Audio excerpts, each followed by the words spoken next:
प्रभु यीशु मसीह के नाम से और एक बार इस नए दिन के लिए, सप्ताह के इस तीसरे दिन के लिए मैं प्रभु का धन्यवाद देता हूँ। परमेश्वर की दया को हम जब स्मरण करते हैं तो हम इस बात के ऊपर अटल होते हैं कि परमेश्वर हमारे जीवन में कार्य करता है और वो अपनी दया को हमारे लिए सदैव बनाए रखता है। इस विषय को हम समझने की आवश्यकता है। इस तीसरे दिन के लिए परमेश्वर के प्रकाशन को प्राप्त करना, इस तीसरे दिन के लिए हम परमेश्वर की कुछ नई बातों को सीखें और कुछ बातों को परमेश्वर के उस पवित्र प्रकाशन की ओर से प्राप्त कर कर अपने जीवन को आगे की ओर बढ़ाने हेतु हम तीसरे दिन के लिए परमेश्वर का धन्यवाद देते हैं। लगातार पहले दिनों में हमने इस बातों की ओर ध्यान दिया कि परमेश्वर की प्रतिज्ञा अपने लोगों को मार्गदर्शन करने की थी। इसी के लिए परमेश्वर अपने लोगों को लगातार उसके कार्य के अनुसार मार्गदर्शन करते आए। इसके विषय में हमने देखा और मैंने इजरायली लोगों के संदर्भ में आपसे कुछ बातों को कहा कि परमेश्वर ने किस प्रकार से इजरायली लोगों को उस रेगिस्तान में या उस जंगल में किस प्रकार से मार्गदर्शन दिया, किस प्रकार से उनको सारी बातों को प्रोवाइड किया। इसके विषय में भी हम कुछ बातों को देखें, कुछ बातों को समझें। उसके बाद हम परमेश्वर की इच्छा का प्रकाशन किस प्रकार से प्राप्त करना है, इसके 4 महत्वपूर्ण बातों को हम सीखे थे। उसमें परमेश्वर की इच्छा, मार्गदर्शन, अगुवाई जो है परमेश्वर के स्वभाव से सुसंगत होती है या परमेश्वर कभी बदलता नहीं, इस विषय को हमने ध्यान दिया। फिर परमेश्वर के वचन से सुसंगत, उसकी इच्छा जो है परमेश्वर के वचन से सुसंगत होती है, इसके विषय में भी हमने देखा। फिर परमेश्वर की प्रतिज्ञाएं परमेश्वर की इच्छा को प्रकाशन करती है, इसके विषय में हमने देखा। फिर हमारे लिए परमेश्वर की इच्छा यह है कि हम उसकी इच्छा को जानें। इस विषय तक हम आए थे कि हमारी सबसे पहले या सबसे बड़ी इच्छा यह है कि हम परमेश्वर की इच्छा के अनुसार अपने जीवन को जिए। और जब हम परमेश्वर की इच्छा के अनुसार जीवन को जीना है या परमेश्वर की इच्छा के अनुसार अपने जीवन को व्यतीत करना है, इसके बारे में जब हम सीखते हैं, इसके बारे में हम समझते हैं, तो उस वचन की ओर अपने ध्यान को आकर्षित हम करेंगे, जिसको पहले कुरिन्थियों की पत्री उसके पहले अध्याय, पहले कुरिन्थियों की पत्री पहले अध्याय 9वें और 10वें वचन में जो हमने पढ़ा था। पहले कुरिन्थियों की पत्री पहले अध्याय 9वां और 10वां वाक्य, जहाँ पर लिखा है, परमेश्वर सच्चा है जिसने तुमको अपने पुत्र हमारे प्रभु यीशु मसीह की संगति में बुलाया है। मेरे प्यारो, इस बात को यहाँ पर प्रेरित पौलुस प्रकट करता है कि परमेश्वर की इच्छा ये थी कि परमेश्वर ने उसके पुत्र प्रभु यीशु मसीह की संगति में हमें बुलाया है। इसी के लिए अब्बा पिता कहने का अधिकार को हम प्राप्त किए हुए उसके वारिस है। यीशु मसीह के इस प्रकार के वारिस है कि उस परमेश्वर को हम अपने जीवन काल में अब्बा पिता कहकर पुकारते हैं। अब्बा पिता कहकर हम उनको अपने जीवन में दुगना स्थान को देते हैं। इस बातों को हम समझते हैं। इसको अपने जीवन काल में हमें समझने की आवश्यकता है कि परमेश्वर की इच्छा को हम जानते हैं। और 10वें वचन की ओर अगर हम ध्यान देते हैं तो वहां पर इस बात की ओर हम समझ पाते हैं कि पहले कुरिन्थियों पहला अध्याय 10वां वचन, हे भाइयों, मैं तुमसे हमारे प्रभु यीशु मसीह के नाम से विनती करता हूं कि तुम सब एक ही बात कहो और तुम में फूट ना हो, परंतु एक ही मन और एक ही मत होकर मिले रहो। यहाँ पर प्रेरित पौलुस कुरिन्थियों की कलीसिया की सबसे बड़ी प्रॉब्लम जो है वो उस कलीसिया में फूट थी, और उस फूट के बारे में यहाँ पर प्रेरित पौलुस कुछ बातों को समझाते हैं, कुछ बातों को लिखते हैं। इसी के लिए हमें भी इस बात को समझना चाहिए कि हमें परमेश्वर की संगति में परमेश्वर ने प्रभु यीशु मसीह की संगति में हमको बुलाया है। एक वचन को और हम पढ़ेंगे तो हमें पता चलेगा। पहले कुलुस्सियों के पत्री उसके 1 अध्याय के 13वें वचन को देखेगा। कुलुस्सियों का पत्री 1 अध्याय के 13वें वचन, कुलुस्सियों का पत्री 1 अध्याय के 13वें वचन, उसी ने हमें अंधकार के वश से छुड़ाकर अपने प्रिय पुत्र के राज्य में प्रवेश कराया। प्रभु के नाम की महिमा और प्रशंसा।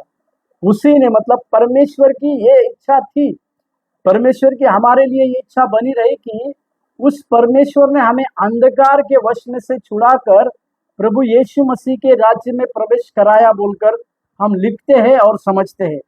प्रभु परमेश्वर के नाम की महिमा और प्रशंसा यहाँ पर होने पाए कि परमेश्वर जो है इस प्रकार की बातों को हमारे जीवन में रखना चाहते हैं कि हमें उसके पुत्र के राज्य में प्रवेश कराया है, उस अंधकार के बातों को छोड़कर।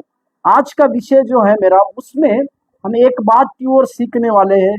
वो बात यह है कि परमेश्वर की इच्छा को हमें अगर समझना है, जैसे कुरिन्थियों के पहले अध्याय के 9वें वाक्य में जैसा हमने पढ़ा कि यीशु मसीह की संगति में हमें बुलाया है, तो आज हम सीखेंगे कि अगर हमें परमेश्वर की इच्छा को जानना है या परमेश्वर की इच्छा हमारे जीवन में जो है उसे पहचानना है, तो हमें उसके तीन बहुमूल्य बातों को समझेंगे और कुछ भी बातों को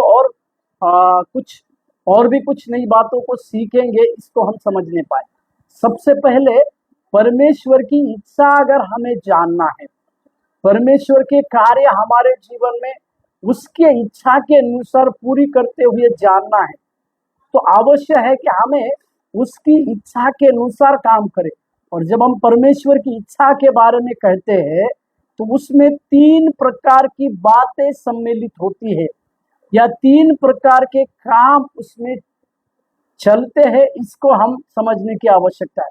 प्रभु के नाम, पहली उसमें से सबसे पहली परमेश्वर की इच्छा से परिपूर्ण हो जाए। अगर आपको और मुझको परमेश्वर की इच्छा को अगर समझना है तो सबसे पहले उसकी इच्छा से परिपूर्ण हो जाए। जैसे यिर्मयाह का पत्री अपन 29वें अध्याय के 11 वचन को अगर हम देखते हैं, यिर्मयाह का पत्री 29वें अध्याय और उसके 11वें वचन को अगर हम देखते हैं, वहां एक बात को लिखा हुआ है, 29 के 11 में लिखा हुआ है, क्योंकि यहोवा की वाणी है, जो कल्पनाएं मैं तुम्हारे विषय करता हूं उन्हें मैं जानता हूं, वे हानि की नहीं वरन कुशल ही की है, और अंत में तुम्हारी आशा पूरी करूंगा। मेरे प्यारो, हमें सबसे पहले जब हम प्रभु की इच्छा को जानने की कोशिश करते हैं तो उसकी इच्छा से परिपूर्ण होने की आवश्यकता है। उसकी इच्छा में क्या है या उसकी इच्छा क्या है हम लोगों के लिए, इसको हम समझने की आवश्यकता है। इसको परिपूर्णता, उसकी इच्छा में हम परिपूर्ण होने की आवश्यकता है। इसी बात को यिर्मयाह के उस जीवन में परमेश्वर ने कहा, जब वो छोटा था तो उसके लिए परमेश्वर ने इस प्रकार से कहा। यिर्मयाह 1:5 को अगर हम देखते हैं तो इस छोटे से यिर्मयाह के जीवन में परमेश्वर की जो बुलाहट थी, यिर्मयाह 1:5 में जैसे लिखा है, गर्भ में रचने से पहले ही मैंने तुझ पर चित्त लगाया और उत्पन्न होने से पहले ही मैंने तेरा अभिषेक किया, मैंने तुझे जातियों का भविष्यवक्ता ठहराया। ये इस यिर्मयाह के जीवन की भविष्यवाणी थी। यिर्मयाह के जीवन से परमेश्वर इसी बात को चाहते थे कि यिर्मयाह जो है उस परमेश्वर के कार्य को पूरी करने वाला बनने पाए। यिर्मयाह जो है परमेश्वर के उस कामों को पूरा करने वाला बनने पाए। मतलब वो प्रभु का एक भविष्यवक्ता बनकर जाति जाति के लोगों के लिए भविष्यवक्ता होने की सबसे बड़ी बुलाहट को परमेश्वर इस यिर्मयाह के जीवन में रखा। और यिर्मयाह के जीवन की बातों को अगर आप उसमें से पढ़ते रहेंगे तो हमें इस बात को समझता है कि वो उस परमेश्वर की इच्छा से परिपूर्ण होते गया। और एक वचन भजनकार में देखिएगा, 20वें अध्याय को देखिएगा, भजन संहिता उसके 20 में देखिएगा, भजन संहिता उसमें 4 वचन को देखिए। भजन संहिता 20 के 4 में देखिए, भजन संहिता 20 अध्याय के 4 में इस प्रकार से, वह तेरे मन की इच्छा पूरी करे और तेरी सारी युक्ति को सफल करे। हालेलुया। यहाँ पर जैसे हम परमेश्वर की इच्छा से परिपूर्ण हो जाए बोलकर सीख रहे, तो हमें परमेश्वर ये अवगत कराता है कि वो भी हमारी इच्छा को पूरी करता है। परमेश्वर हमारी सारी युक्तियों को सफल बनाता है। परमेश्वर हमारे जीवन में सारी बातों को सफल करने की ताकत रखता है। इसके विषय में परमेश्वर हमारे जीवन की बातों को जानता है, जिसको हमें समझने की आवश्यकता है। प्रभु के पवित्र नाम की महिमा और प्रशंसा हमारे साथ होने पाए, इसके लिए परमेश्वर की इच्छा से परिपूर्ण होने की बातें हमारे जीवन में, हमारे उस प्रभु की इच्छा को जानने के लिए हमारे जीवन में जरूरी है। परमेश्वर ने कई एक प्रकार की, जैसे आदि की कलीसिया में कुरिन्थियों की, जैसे हमने पीछे बीते दिनों में देखा कि उस आदि के कलीसिया में प्रेरितों ने जो कलीसिया शुरू की थी, प्रेरितों के काम 13वें अध्याय में आत्मा के द्वारा मार्गदर्शन को प्राप्त कर कर पौलुस और बरनबास को सेवकाई के लिए बुलाया बोलकर हम देखते हैं। जिस सेवकाई के लिए परमेश्वर ने उनको बुलाया था, उस बातों को पूरी करने के लिए उनको हम देखते हैं। इस विषय को भी हम समझने की आवश्यकता है कि जिस बातों को लिए परमेश्वर ने उनको चुना था,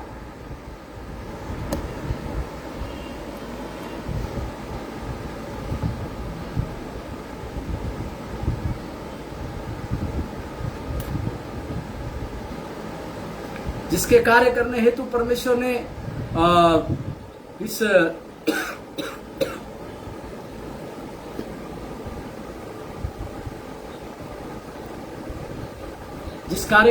जिसका बड़ा कार्य करने के लिए प्रेरित पौलुस और बरनबास को परमेश्वर ने आत्मा के द्वारा उस बातों से हटाया बोलकर हम देखते हैं, और इसी बातों को सीखते हम आगे की ओर बढ़ते हैं। इसी के लिए जब हम परमेश्वर की इच्छा को जानने की, उसकी इच्छा को अगर हमें जानना है, तो सबसे पहले परमेश्वर की इच्छा से हमें परिपूर्ण होने की आवश्यकता है। वो परमेश्वर हमारे, उसकी जो भी इच्छा की बातें हैं, उससे परिपूर्ण होने की बात है। इसी को अगर यीशु मसीह के बारे में अगर हम देखते हैं, मत्ती रचित सुसमाचार में देखिएगा 26वें अध्याय को अगर हम देखते हैं, तो वहां पर हम जानते हैं कि परमेश्वर ने जो है, हम जानते हैं कि परमेश्वर ने प्रभु यीशु मसीह का जन्म जो था वो उस अपने पिता की इच्छा को पूरा करने के लिए हुआ। इसी के लिए अपने 3.5 साल के जीवन काल में प्रभु यीशु मसीह ने केवल और केवल अपने पिता की इच्छा को पूरी किया और उसके लिए प्रथम स्थान दिया बोलकर देखते। अभी 26वें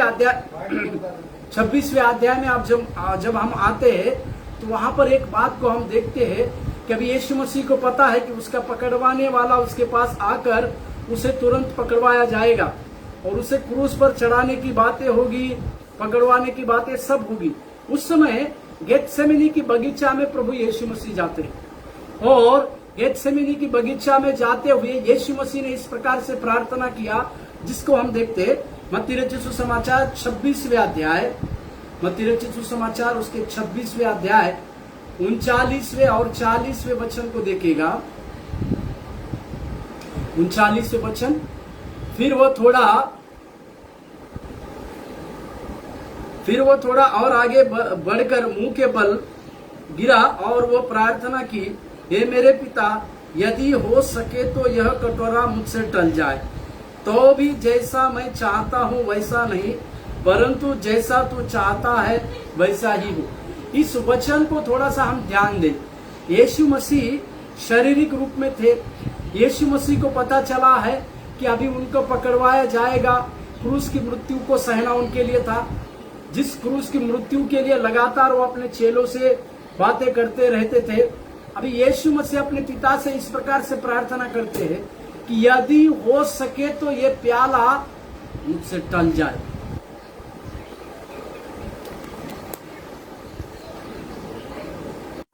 हालेलुया। यीशु मसीह इस प्रकार से प्रार्थना करते, यदि हो सके तो ये प्याला मुझसे टल जाए बोलकर प्रार्थना करते हैं, परंतु तुरंत वो इस प्रकार से कहते हैं कि परंतु मेरी नहीं, आपकी इच्छा के अनुसार हो। मेरे प्यारो, इस बात से हम इसको सीखते हैं कि प्रभु यीशु मसीह अपने सारे 3.5 साल की सेवकाई में हमेशा पिता की उस बातों को पूरा करते रहे, उनकी इच्छा को परिपूर्णता से पूरा कर कर अपने जीवन को जीते रहे। इस विषय को हमें आज समझने की आवश्यकता है। ये बातें हमें इस प्रकार से सिखाती है कि हमें भी अपने सेवकाई में, हमें भी अपने जीवन काल में उसकी इच्छा के अनुसार परिपूर्ण हो जाने की बातों में सम्मिलित होना है। हमें भी परमेश्वर की इच्छा के हमें भी परमेश्वर की इच्छा के साथ परिपूर्ण होने की आवश्यकता है, और उस परिपूर्णता की बातें हमारे साथ रहने की आवश्यकता है। इसी के लिए उस यीशु मसीह के उस बातों से हम इस बात को सीख सकते हैं। दूसरी मतलब उसकी इच्छा जानना बुद्धि और आत्मिक समझ से, पवित्र आत्मा के द्वारा दी गई बुद्धि या समझ के द्वारा। मतलब हमें, और एक बार मैं कहूं, उसकी इच्छा जानना मतलब बुद्धि और आत्मिक समझ से, हम बुद्धि से और आत्मिक समझ से और पवित्र आत्मा के द्वारा उसकी इच्छा को समझना है। हालेलुया, ये बहुत ही बेहतरीन है, ये बहुत ही सुंदर वाक्य है। मैं फिर से कहूं, हमें अगर परमेश्वर की इच्छा जानना है तो उस बुद्धि और आत्मिक समझ से हम उसकी इच्छा को जान सकते हैं, और पवित्र आत्मा द्वारा दी गई बुद्धि से हम उसकी बातों को समझ सकते हैं। प्रभु मेरे साथ एक वचन पढ़िएगा, पहले कुरिन्थियों की पत्री उसके दूसरे अध्याय, पहले कुरिन्थियों की पत्री उसके दूसरे अध्याय उसके 9वें वचन से कुछ पढ़ते हैं। पहले कुरिन्थियों की पत्री उसके दूसरे अध्याय, पहले कुरिन्थियों की पत्री उसके दूसरे अध्याय 9वें वचन से, पहले कुरिन्थियों की पत्री 9वें अध्याय, पहले कुरिन्थियों की पत्री उसके दूसरे अध्याय 9वें वचन से 16वें वचन तक। 9वां वचन, परंतु जैसा लिखा है, जो बातें आंखों ने नहीं देखी और कान ने नहीं सुनी और जो बातें मनुष्य के चित्त में नहीं चढ़ी, वे ही है जो परमेश्वर ने अपने प्रेम रखने वालों के लिए तैयार की है। परंतु परमेश्वर ने उनको अपने आत्मा के द्वारा हम पर प्रकट किया, क्योंकि आत्मा सब बातें वरन परमेश्वर की गूढ़ बातें भी जांचता है। मनुष्य में से कौन किसी मनुष्य की बातों को जानता है? केवल मनुष्य की आत्मा जो उनमें है, वैसे ही परमेश्वर की आत्मा, परमेश्वर की बातें भी जिन्हें कोई नहीं जानता, केवल परमेश्वर की आत्मा। परंतु हमने संसार की आत्मा नहीं, परंतु हम वह आत्मा पाए हैं जो परमेश्वर की ओर से है, कि हम उन बातों को जाने जो परमेश्वर ने हमें दी है, जिनको हम मनुष्य के ज्ञान की सिखाई हुई बातों में नहीं, परंतु आत्मा की सिखाई हुई बातों में आत्मिक बातों से मिलाकर सुनाते हैं। परंतु शारीरिक मनुष्य परमेश्वर की आत्मा की बातें ग्रहण नहीं करता, क्योंकि वे उसकी दृष्टि में मूर्खता की बातें हैं, और ना वह उन्हें जान सकता है, क्योंकि उनकी जांच आत्मिक रीति से होती है। आत्मिक जन सब कुछ जांचता है, परंतु वह आप किसी से जांचा नहीं जाता, क्योंकि प्रभु का मन किसने जाना है कि उसे सिखाए, परंतु हमने मसीह की आत्मा।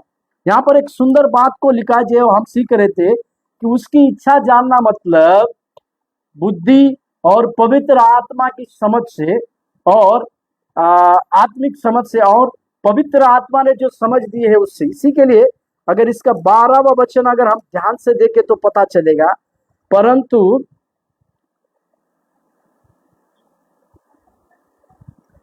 हमने संसार की आत्मा नहीं, परंतु वह आत्मा पाया है जो परमेश्वर की ओर से है, हम उन बातों को जाने जो परमेश्वर ने हमें दी।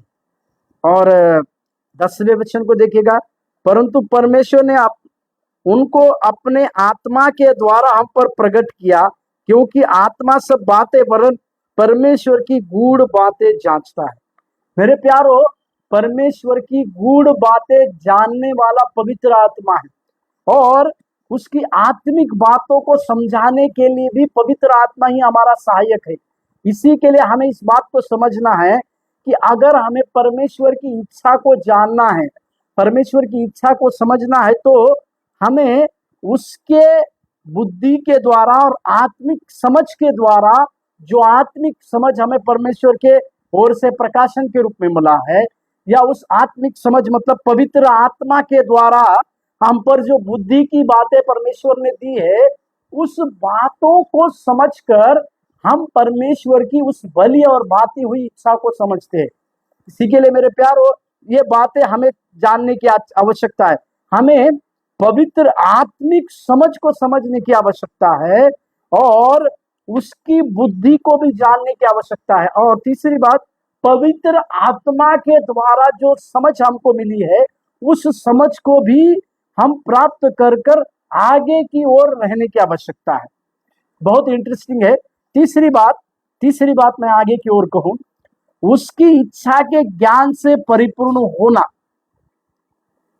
उसकी इच्छा के ज्ञान से परिपूर्ण होने का अंतिम परिणाम, मतलब उसकी इच्छा के ज्ञान से परिपूर्ण होना।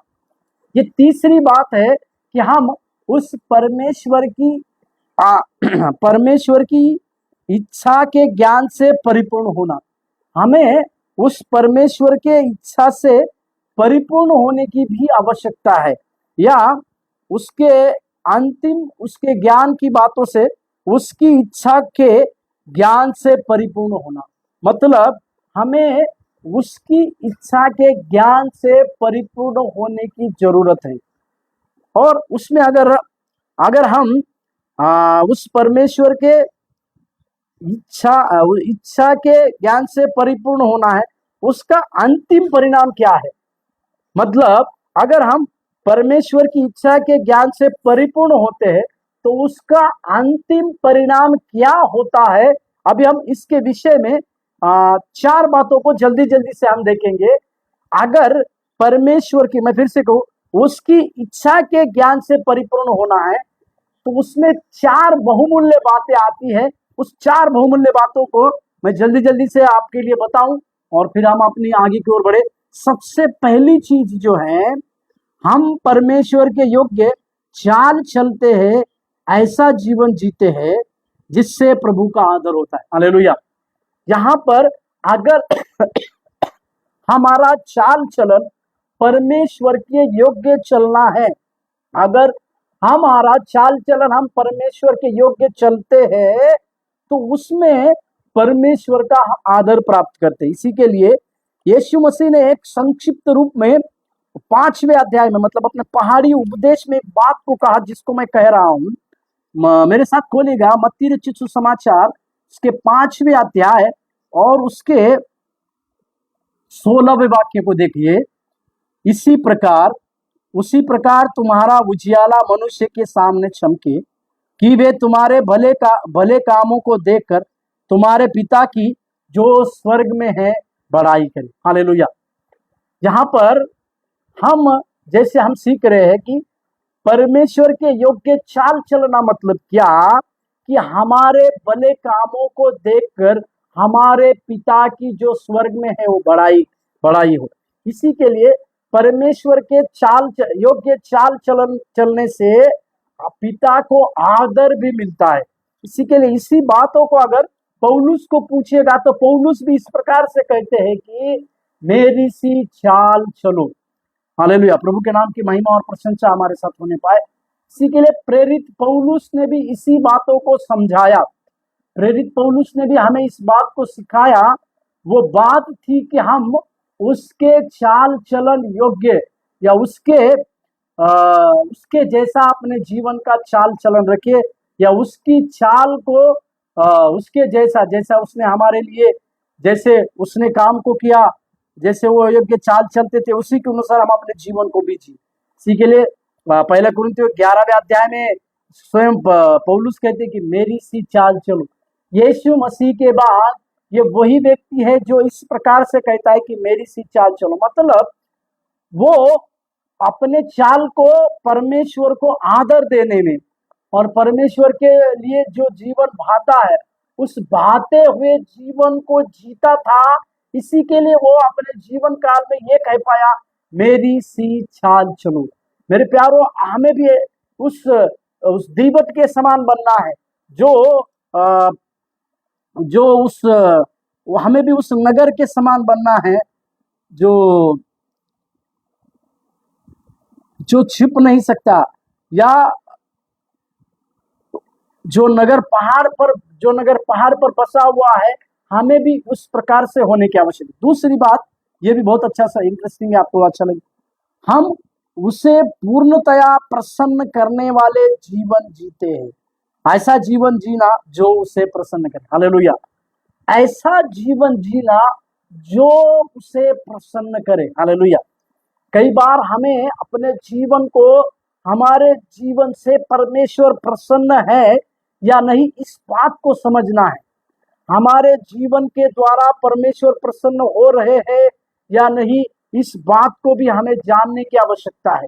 प्रभु के नाम की महिमा प्रशंसा होने।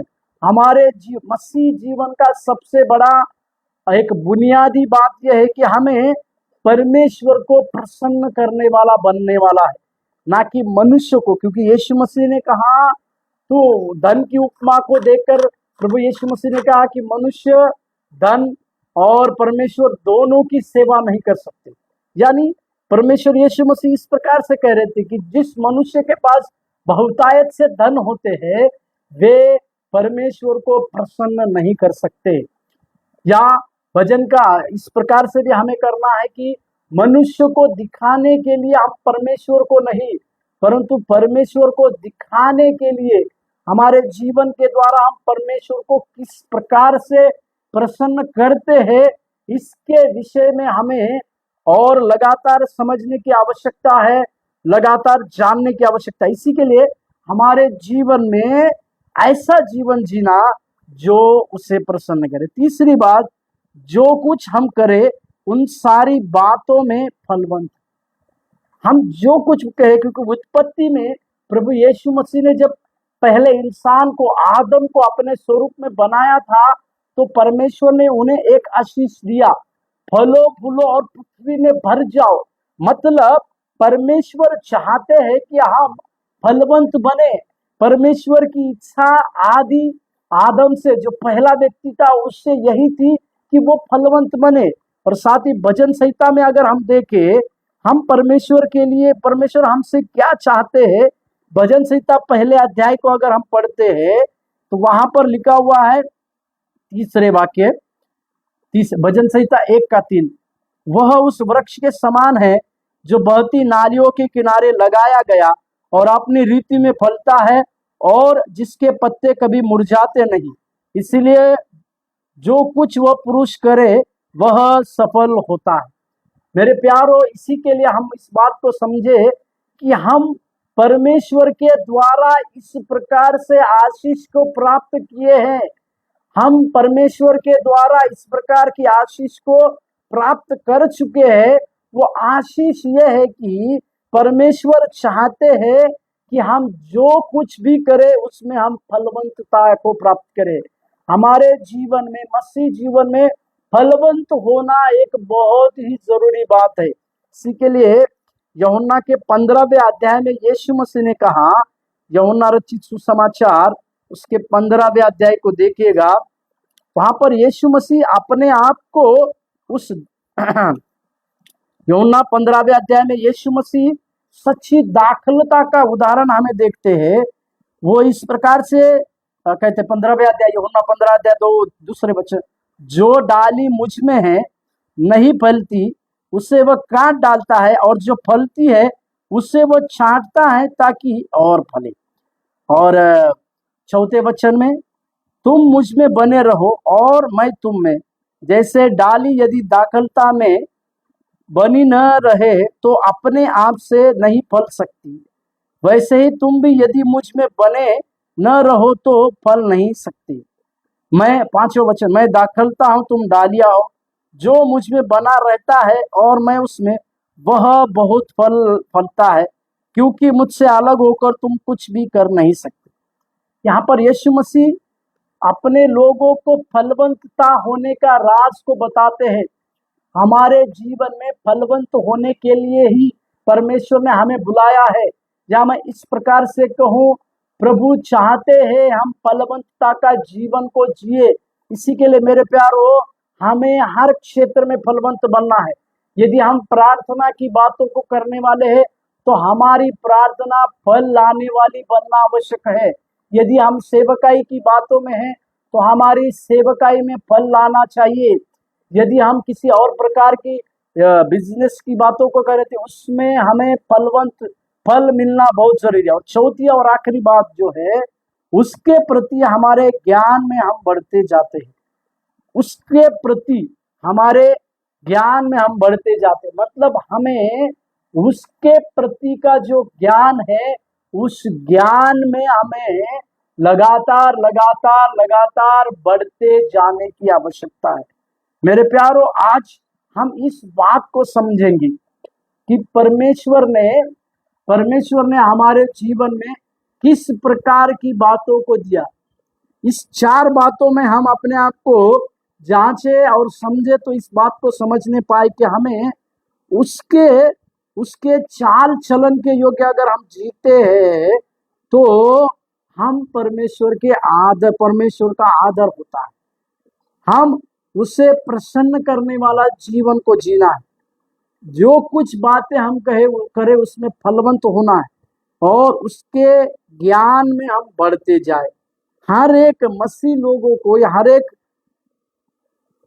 हर एक मसीह जीवन की बातों में हमें उसमें और आगे की ओर बढ़ते रहने की आवश्यकता है और हमें आगे की ओर लगातार लगातार जाने की आवश्यकता है। आज के दिन में हम इसी बातों को खत्म करें और अगले सप्ताह में हम 5वीं परमेश्वर के इच्छा के प्रकाशन की बातों के ऊपर ध्यान दें।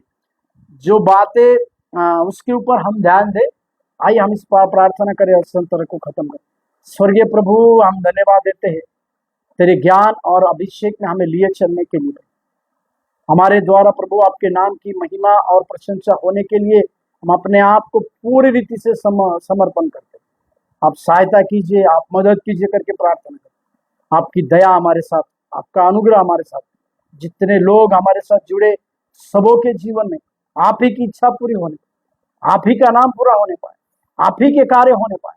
धन्यवाद देते प्रभु, धन्यवाद देते प्रभु, धन्यवाद देते प्रभु, धन्यवाद देते परमेश्वर। सहायता कर और मदद तेरी धन्यवाद की बातों को हम धन्यवाद देते हैं। सहायता यीशु मसीह के नाम से मांगते हैं, आमीन।